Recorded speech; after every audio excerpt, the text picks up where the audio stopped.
everything without offending. So now my mouth is in the jailhouse with cases pending. First Amendment, you replaced it, rigged it, dumbed it down. It's not an option. Some of it I understand. Took power from me. SMT Nation, we back. Nation, check out my partner Mint Mobile. Save money on your phone bill, all while supporting the channel. Partner link is in the description.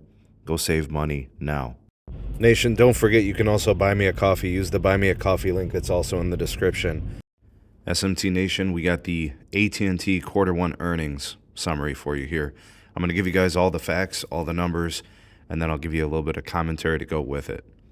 All right, so for starters, the highlight of the quarter was strengthening their 5G network and the gains in the fiber subscriber base. All right, so for those two highlights, they had 424,000 postpaid phone net adds. So that makes 11 consecutive quarters with 400,000 plus net adds and very low postpaid phone churn. We'll talk more about those numbers shortly. 272,000 AT&T fiber net adds, 13 straight quarters with 200,000 plus net adds. All right, so those are basically what they were leading their press release with. Additionally, they had quote-unquote high-quality customer additions, driving the revenue growth. So the fiber piece probably being a big part of that. With respect to the network, they did indicate that they have now reached officially 160 million pops with their N77 5G plus networking, reaching now, I guess, the total 5G network, including the low-band 5G, they now exceed 290 million pops. So it puts them really, really high with respect to the reach in 5G. The service itself, in terms of like marginal performance and growth, the first thing they mentioned before going over those numbers, it was interesting in the press release, they put in savings, right? So they got this cost-cutting savings program. They've now topped, I think, $6 billion in those savings. We've talked about how they're kind of like looking for ways to save on power, synergies within the network build. So that appears to be a highlight of the quarter as well and kind of the progress of it. CapEx, $4.3 billion, with capital investment at $6.4 billion. One of the issues I see, which probably has the stock down, is the free cash flow coming in at only $1.0 billion. I think the expectation was like 3 point some billion.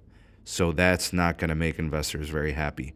Now let's kind of break down and peel some of the onion here with respect to the wireless side.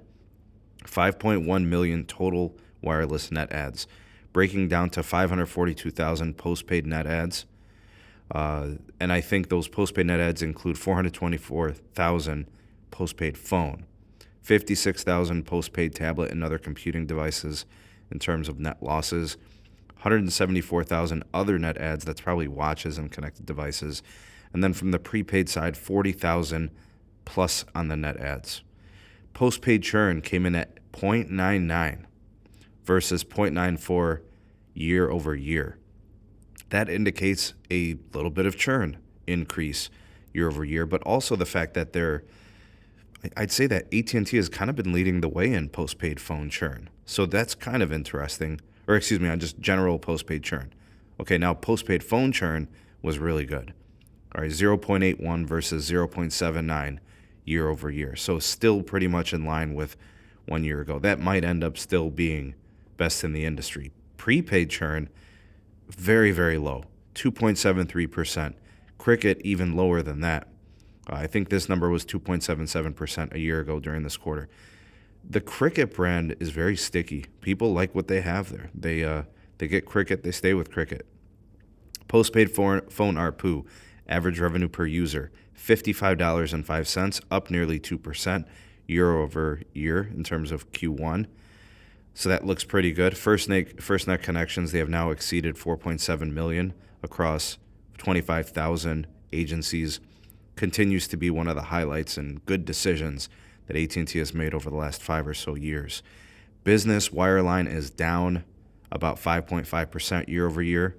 Lower demand for legacy voice and data services, that's not a good sign.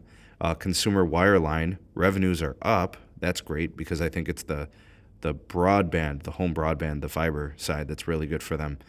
7.3% broadband revenues increase. But I think there was a 13.6% broadband revenue decline in the non-fiber. So that's the DSL. and some of their legacy tech. So fiber the strength, DSL continues to be an issue. Total broadband net losses for DSL was at 23,000. AT&T fiber net adds at plus 272,000. So it continues to be something that helps them. It's a big part of their business. It's a growth vector. It's successful. The DSL kind of fading in the background.